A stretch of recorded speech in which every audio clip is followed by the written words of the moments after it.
Joseph is a dreamer. And in the way of ancient people, Joseph takes his dreams very seriously. In fact, if you're listening carefully, the Joseph we heard about in this morning's story might remind you of another Joseph in the New Testament who was also led by dreams.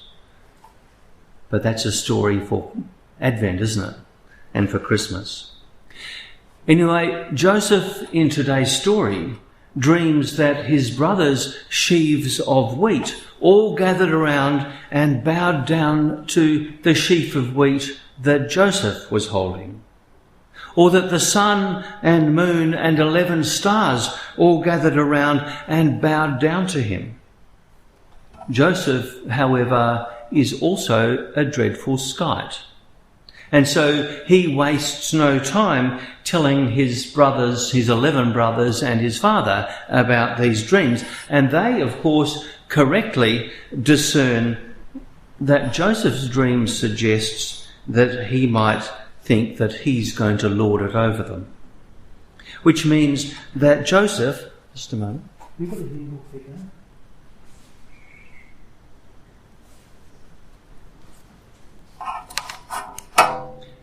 Which means actually that Joseph brings some of the consequences of today's story of extreme sibling rivalry onto his own head. But you know, and I know, because of course we've heard this story before, that in this case, the dream is what drives the action. And the dream comes true in the end. The dreams of Joseph are going to turn out to be the leading of God. Well, things in the story that we've been following for the last few weeks, things have moved on a little bit. Jacob is now settled back in Canaan, a respectable distance from Esau, who's taken his own extended family a bit further down the line for some elbow room. Jacob is, let's say, he's become a gentleman grazier. His sons having taken over the hard work of pasturing the herds. In the chapters that we've passed over, however, we learn, among other things, that Jacob has fallen out big time with his eldest son, with Reuben, the first son of Jacob's first wife, Leah. Now, you're going to need to listen carefully to this bit.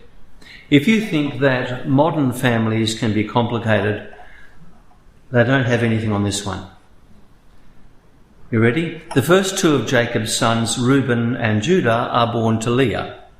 And then Leah's maid Zilpah bears the next two sons, Gad and Asher, and then Leah bears 4 more, that's 8, as well as a daughter called Dinah on that side of the family. Then the favoured wife, Rachel, finally gives birth to Joseph. Rachel's maid Bilhah bears 2 more sons, and then finally Rachel bears the youngest son, Benjamin, and then she dies in childbirth. There's also, in the chapters that we skipped over between last week and this week, there's also the small matter of the rape of Dinah, the daughter of Jacob and Leah, and the subsequent massacre of the indigenous inhabitants of the land, perpetrated by the sons of Zilpah. These are also all regarded as not quite suitable, I guess, for reading in church. And as I said, Jacob effectively disowns his eldest son, and by implication, the whole of Leah's side of the family, which means that Joseph, the eldest son on Rachel's side, becomes the heir. Have you followed all that? There's a test afterwards. So as we rejoin the story this morning, Joseph is 17. So he's younger than his brothers, but by the standards of the day, he's no longer a child, and his father has put him in charge. Joseph, we hear, has a special coat. Now, the Hebrew word for this is not very clear, with some versions of the Bible and lots of Sunday school books too, I guess, describing it as a coat of many colours. Although more likely it means a coat with long sleeves, unlike the short-sleeved or sleeveless jerkins that the outdoor workers would have been wearing. This coat that Joseph is wearing carries the connotation of rank. In fact, the next time in the Hebrew Bible that we come across this word, it's going to refer to a royal coat worn by the daughter of King David. So Joseph, in other words, Joseph is a white-collar worker, isn't he? He's an overseer. He's what, I guess, today we would disparagingly call a suit. And doesn't he let his brothers know that he is the boss? Making sure, as I said at the beginning, that he tells them his very favourite dreams. And it seems to them, quite rightly I guess, that Joseph is rubbing their faces in it. Even his father Jacob thinks that his son has gone too far. But you know, and I know because we've heard this story before, that this is exactly how it's going to turn out. So the decades-long story of family conflict that in the chapters deemed by the lectionary writers unsuitable for us reading together in church has already included incest and rape and murder. It seems that we are heading inevitably towards fratricide, the killing of a brother, which would be, wouldn't it, a sad echo of the original murder east of Eden. Except Joseph is a dreamer, and Joseph dreams truly. And the dream in this story is everything, or as Old Testament scholar Walter Brueggemann puts it, in this story, it seems that the dream sets its own course. And in the end, the dream of Joseph prevails against the tensions of the family. So the irony is that the brothers' murderous intention to do away with the upstart Joseph, and Reuben, the older brother's ineffectual, well-meaning but ineffectual attempt to save him. Did you notice that one? Eventually all this results not only in Joseph's elevation at the right hand of Pharaoh in Egypt, but the rescue of the whole family and the very future of the people of Israel. Sold into slavery, Joseph is going to become the saviour of his people, and yes, we already know that his brothers will be grovelling to him before the end. Stories like this raise questions, don't they? Questions about how God actually does work in the world. And also the tension, if you like, between God's plans and ours. Joseph's dreams turn out to be the dreams of God that humbly persist through the generations and seem to weave their way through the self-serving plans of men and women.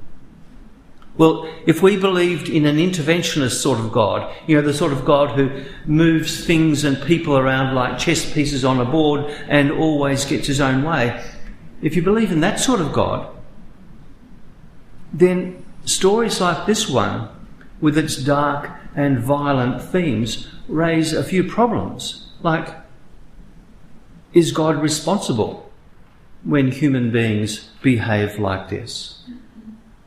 But at the same time, a story like this one also puts paid to the other sort of idea that people have about God. The God who does nothing at all really very much in the world, but just maybe observes from a distance and loves us helplessly. Because this story speaks to us of a God whose active yearning and dreaming of goodness and mercy persists through the generations and seeps through the cracks of our self-serving schemes.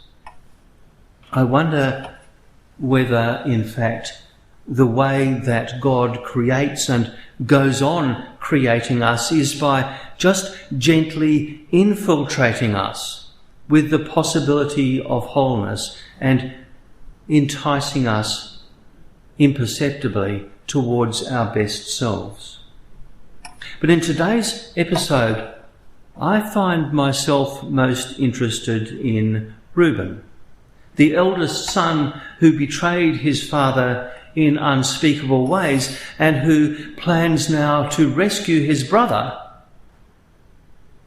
but who is unable to make good on his best intentions.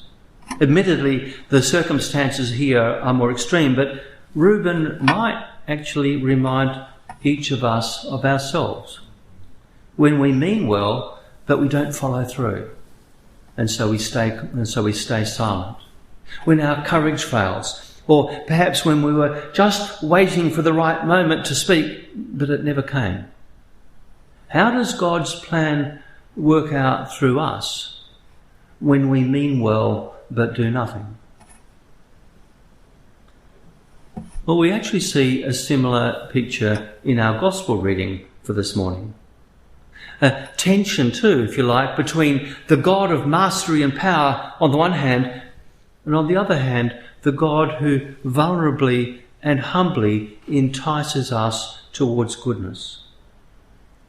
This marvellous story, what a marvellous picture it conjures up in our minds of Jesus walking on the Sea of Galilee. Whatever the historical or factual foundations for this story actually is an echo of the very first chapter of the book of Genesis. In fact, this story is an echo of the second verse of the whole Bible, the one that says, "And the Spirit of God hovered over the face of the deep." The Spirit of God moving over the face of the chaotic waters of pre-creation. Exhibiting mastery over the darkness and the chaotic waters of the famously violent Sea of Galilee, Jesus is doing something, in fact, that only God can do. And so this story is revealing to us, those of us who know our Hebrew Bible, this story is revealing to us the secret of who Jesus really is. And this is how this story would have been heard by any of Matthew's Jewish listeners to this gospel. The one who walks on the turbulent, dark waters of the Sea of Galilee is the one who calms the chaotic waters of pre-creation. But for our purposes, or at least for my purposes this morning anyway, the more interesting thing about this story is how Jesus relates to Peter.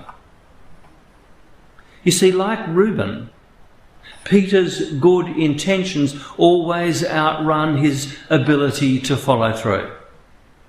Peter's easily the most human character in the gospel, isn't he? And he's maybe the easiest of all the gospel characters for us to relate to, because let's face it, Peter is every one of us. He wants to follow Jesus.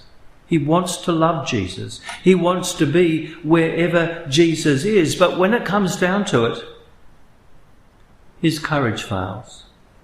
His faith is not strong enough.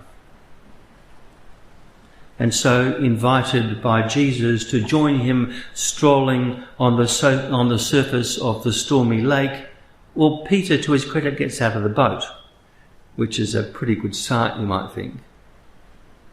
And then he loses courage and he sinks. Instead of seeing in the one walking across the turbulent water towards him the goodness and the mercy of God who created him, and instead of trusting that all will be well, Peter is suddenly overwhelmed with fear by the storm and the wind, a bit like us when it comes down to it. And then Jesus addresses Peter with that famous phrase, "O you of little faith, why doubt me? O you of little faith, why doubt me?" I wonder, do you hear that as Jesus telling Peter off? Do you hear that as Jesus admonishing Peter for his lack of faith? Because I'm not so sure about that. I'm not so sure that's the case at all. It is. I think actually It is. that in this phrase we are seeing Jesus' deep love for Peter, and that Jesus is actually commending Peter as one who, after all, does have a little faith. the Greek grammar could go either way. Jesus knows Peter, after all, better than Peter knows himself.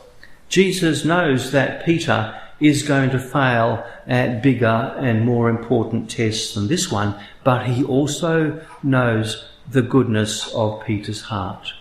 You who have just a little faith and just a little courage. Well, in the story that lies ahead in Genesis, Reuben is actually eventually going to play a significant role in the reconciliation of his family. It will be, of course, eventually the forgiveness of Joseph that finally heals the cycle of family dysfunction. And the 12 brothers will eventually come together to bury their father, that old scoundrel Jacob, in the land of Egypt. In the Gospel, Peter, as we know, is going to continue to put his foot in his mouth all the way through. And he's going to chicken out at the end, isn't he, when the going gets tough. If, as I've been suggesting over these last few weeks, God loves scoundrels and upstarts, we, I think, can take comfort in the fact that God also loves us when we wish that we were braver or more consistent disciples. Like us, Peter has a little faith. Like us, he will play a big part in the great story of God's love for the world. Amen.